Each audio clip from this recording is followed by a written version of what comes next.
Hello learners, welcome to our channel Advish Pawan. I hope आप लोग सभी के अच्छे होंगे। आज हम लोग आप लोगों के लिए क्लास 12 के लिए एक इम्पॉर्टेंट सेशन लेकर आए हैं जो कि इलेक्टिव इंग्लिश से रिलेटेड है। ध्यान दीजिएगा, 12 क्लास में इलेक्टिव और कोर दोनों कोर्सेस चलते हैं। तो जिन स्टूडेंट्स ने इलेक्टिव सेलेक्ट किया है, ठीक है, उनसे रिलेटेड ये इंग्लिश सब्जेक्ट से रिलेटेड आज हम लोग मॉडल क्वेश्चन पेपर का डिस्कशन करने वाले हैं। ठीक है, ये जो मॉडल क्वेश्चन पेपर है आप लोग ध्यान से सुनिएगा। 5 सेट का हम लोग प्रैक्टिस करेंगे एमसीक्यूज़ का, और उसके बाद फिर डिटेल जो उसके सब्जेक्टिव क्वेश्चन आंसर्स हैं उसका भी प्रैक्टिस करेंगे। ठीक है, तो हम लोग शुरू करते हैं आज सेट 1 से। ठीक है, ध्यान दीजिएगा, elective English class 12। Question number 1, on which finger Frau Frieda wears her snake ring. आप लोग तो ये तो जान रहे हैं फ्राउ फ्रेडा सरपेंटाइन रिंग पहनती थी, तो वो किस फिंगर में पहनती थी। ठीक है, तो सरपेंटाइन रिंग जो है वो पहनती थी, देखिएगा आपका यहाँ दिया हुआ है middle finger, small finger, ring finger, ठीक है, या फिर लिटिल फिंगर ऐसे करके दिया हुआ है। तो किस फिंगर में पहनती थी?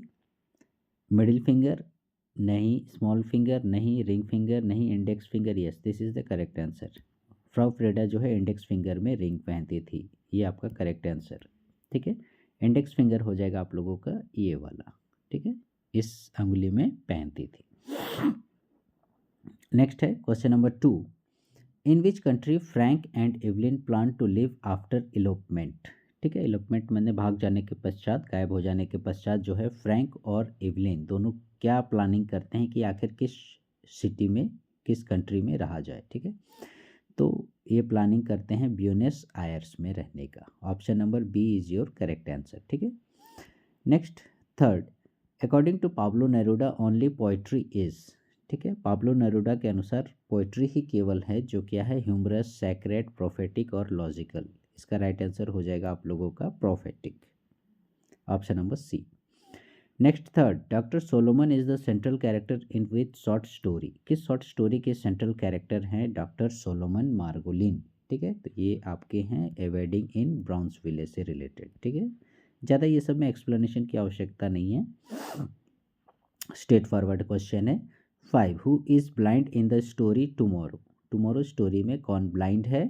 तो जोशिया कार्विल। ठीक है, option number A.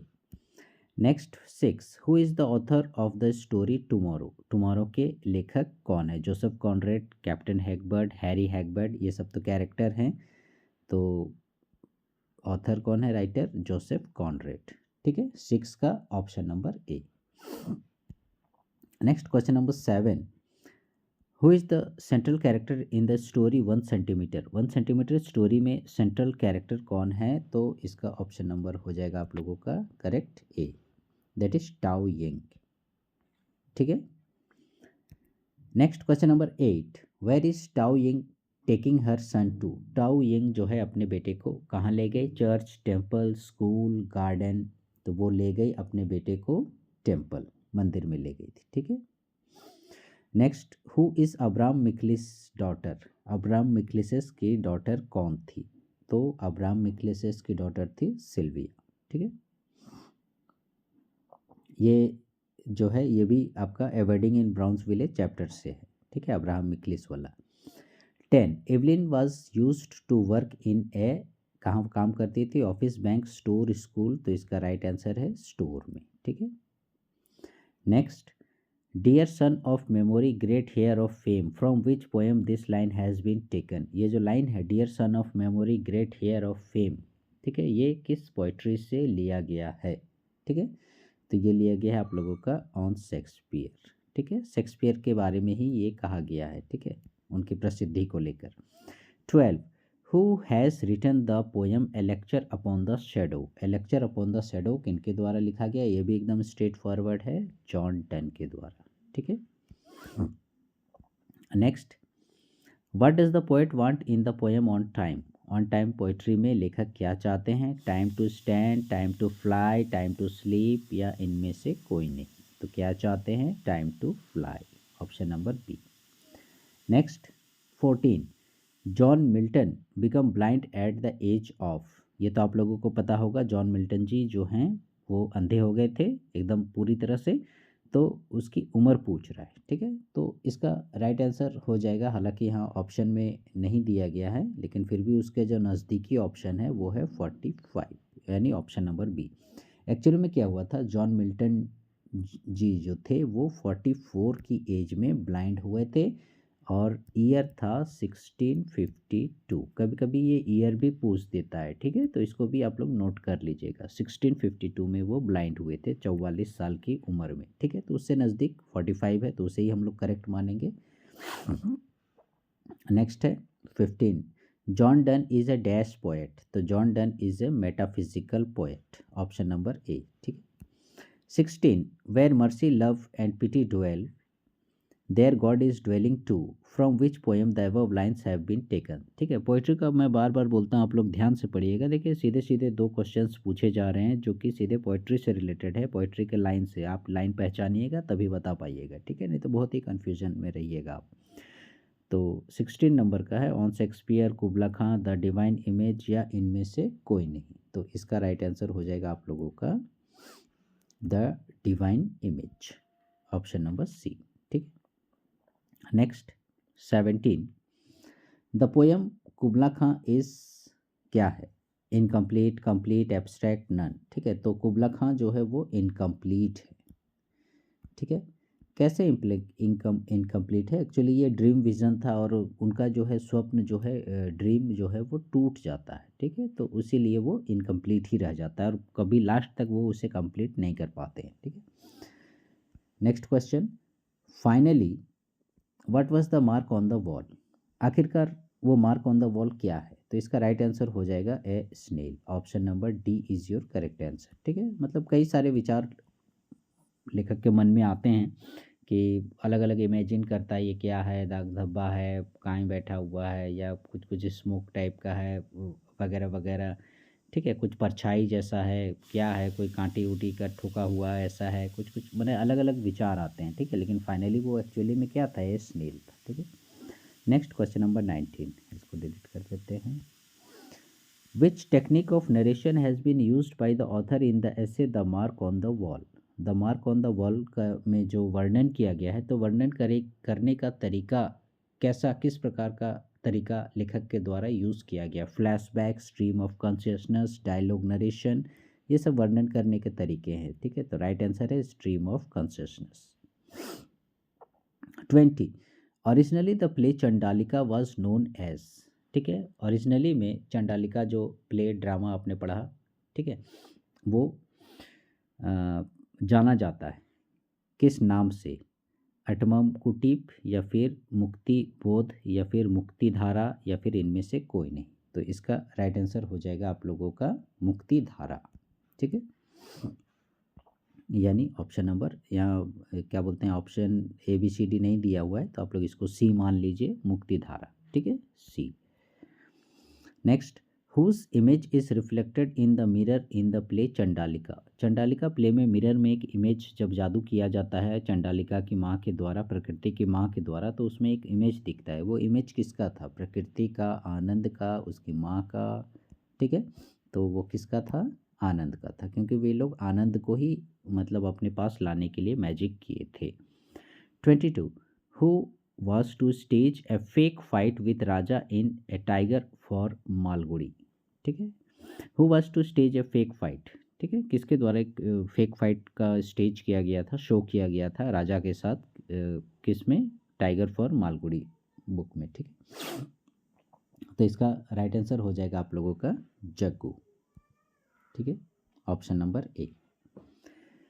Next 23, choose the most suitable preposition. देखिए प्रीपोजिशन से पूछ दिया है। 23 क्या बोलता है, he is confident dash his success. ठीक है, he is confident dash his success, तो इसका राइट आंसर हो जाएगा आप लोगों का। हालांकि यहाँ पर जो आप लोगों का आंसर की जारी किया गया है उसमें आंसर की आप लोगों का ए को बताया गया, he is confident by his success. ठीक है, लेकिन एक्चुअली में यदि देखा जाए तो he is confident of his success होना चाहिए, जो कि आप लोगों का ऑप्शन में नहीं दिया हुआ है। ठीक है, तो डी की जगह हम लोग इसी को ऑफ को मान लें, और इसका राइट आंसर हम लोग डी कर सकते हैं, या फिर नोट डाउन कर लीजिए। ये क्वेश्चन यदि आता है और ऑप्शन में ऑफ रहेगा तो आप लोग ऑफ को ही सेलेक्ट कीजिएगा, ठीक है। हालांकि आप लोगों का आंसर की में बाय को दिया हुआ है। Next 24, exercise is beneficial dash health. Exercise is beneficial to health, ठीक है। Next, he was involved dash a crime. He was involved in a crime, ठीक है, ये option number B. Next, in question number 26 to 27 यानी दो क्वेश्चन के लिए, is an error in underline verb. Underline verb में कुछ एरर है, गलती है। Find out the correct verb from the option given below. और आपको कुछ ऑप्शंस दिए गए हैं, उसमें से करेक्ट वर्ब को सेलेक्ट करना है, ठीक है। 26 क्या बोलता है, he goes to college by bus today, ठीक है। He goes to college by bus today, यहाँ गोज़ में अंडरलाइन किया हुआ है, तो has gone, go, will have gone या इज़ गोइंग, कौन सा करेक्ट होगा, ठीक है। तो इसका राइट आंसर आप लोगों का है इज गोइंग, ठीक, option number D. Next, Rohan was eaten a mango today. Eaten, has eaten, had eaten, ठीक है, टुडे की बात हो रही है आज, तो इसमें क्या होगा राइट आंसर, हैज़ इटन, ठीक है, option number B. Next 28 to 29, choose the correct indirect speech, ठीक है। आप लोग इनडायरेक्ट स्पीच का जरूर प्रैक्टिस कीजिएगा, काफ़ी इंपॉर्टेंट सेक्शन है आप लोगों का एग्जामिनेशन के लिए। 28 क्या बोलता है, the guru said work is worship, ठीक है। इसको हमको किस में कन्वर्ट करना है, इनडायरेक्ट में। The guru said work is worship, तो इसका करेक्ट आंसर हो जाएगा आप लोगों का the guru said that work is worship. The guru said that work, यहाँ वाज है, ये नहीं होगा। The guru said that work is worship, ये वाला, ठीक है, option number B, this is your correct answer, ठीक है। क्योंकि क्या बोलते हैं, ये आपका वर्क इज़ वर्शिप जो है आपका यूनिवर्सल ट्रूथ वगैरह में आता है, तो इसीलिए इसमें कोई चेंजेस नहीं होगा, ठीक है। आप लोग कंफ्यूज मत कीजिएगा, वर्क इज़ वर्शिप सेम रहेगा। और द गुरु सेड कॉमा के जगह हमने दैट लगा दिया, इन्वर्टेड कॉमा हटा के, ठीक है, वर्क इज़ वर्शिप। नेक्स्ट 29 क्या बोलता है, Rahman said to me what do you want, ठीक है, this is your question. Rahman said to me what do you want, तो रहमान आस्क्ड मी, इतना तो श्योर है। उसके बाद what I wanted, Rahman asked me what I wanted, this is your correct answer, option number C. Next 30 and the last one, change into passive, ठीक है। She is singing a song is being sung by her, this is your right answer, option number B, a song is being sung by her. काफ़ी common example है ये, she is singing a song, बहुत सारा आप लोगों को book में भी देखिएगा इसका एग्जाम्पल दिया हुआ रहता है, तो ये आप लोगों का करेक्ट आंसर, ठीक है, option number B. So learners, ये थे आप लोगों के 30 इम्पॉर्टेंट मल्टीपल चॉइस क्वेश्चंस। जैसे मैंने बताया हम लोग 5 सेट का प्रैक्टिस करेंगे, शुरू में हम लोग MCQs का करेंगे और उसके बाद फिर हम लोग सब्जेक्टिव में एंटर करेंगे, ठीक है। तो आप लोग हमारे चैनल में बने रहिएगा, नए हैं तो प्लीज़ सब्सक्राइब कर लीजिएगा। कंटिन्यू जो है हम लोग 2-4 दिन के अंदर में ही 5 सेट का प्रैक्टिस करने वाले हैं, ठीक है। So learners, please stay connected with our channel advice Pawan and please like share subscribe our channel, thank you.